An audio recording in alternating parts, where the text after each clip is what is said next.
Come on. All right. I love drama. It is Rick and Sasha. All right, Stephen A. Smith. All right. Yeah, we've been talking about Colin Kaepernick, Stephen A. Smith, his rebuttal to what happened with Colin Kaepernick. Let's rewind a little bit. Colin Kaepernick had an open workout in Atlanta.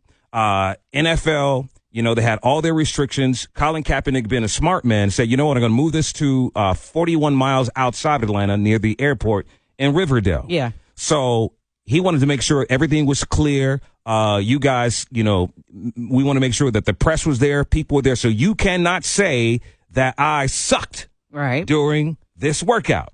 Yeah. And you know what? After talking about it yesterday, I understand a little bit more, even about, video stuff on your phone. It could cross lines and put him in a situation. So I get it now. Okay, go ahead. All right. So Stephen A. Smith had a whole lot to say, pretty much saying that Colin Kaepernick should be happy that he has the opportunity to work out for the NFL, right? Mm-hmm. Coonan. And here's a bit of what happened with his exchange with his co-host, Max Kellerman, on First Take. Take a listen to this. Here's Stephen A. Smith first. At the end of the day, you had an opportunity to show up for a workout. And, oh, by the way, you showed up in a Kunta Kinte shirt. That's what you did for owners that you want to play for. Now, whether you like it or not, the bottom line is they're owners in the league with the ability to employ you.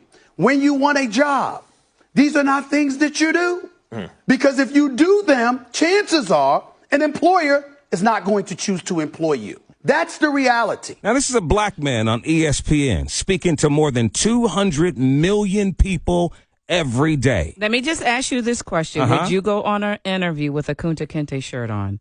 If it requires me to wear a suit and tie. You're going to wear a suit and tie? I'm going to wear a suit and tie. Okay. But Colin Kaepernick was not required to wear a suit and tie. Okay. In regards to that, you should want to hire someone based on their skill, based on so many other things. We're talking about Colin Kaepernick, man. This is a black man who is standing against police brutality, first and foremost. Now, you just heard what Stephen A. Smith said.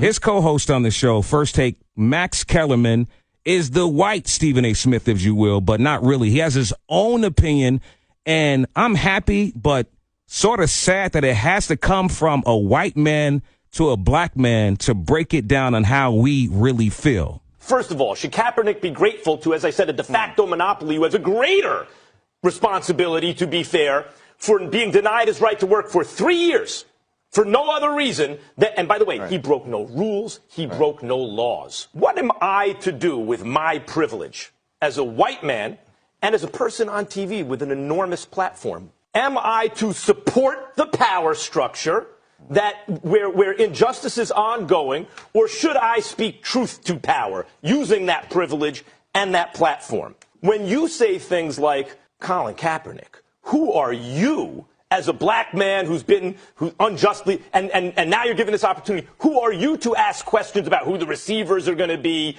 why it's last minute, while you can focus on the world we actually live in, where if you wear a Kunta Kinte shirt, the white billionaires aren't going to like it? I am going to talk about the world we ought to live in and bring pressure to bear so that sooner than later we do live in that world where so the hell what someone shows up with a Kunta Kinte shirt. For that reason, Max Kellerman, you have been invited to the cookout. Okay. Okay. You get all our fried chicken. He don't want no damn fried chicken. Everything we got. Max Kellerman, a white man. Thank you, brother.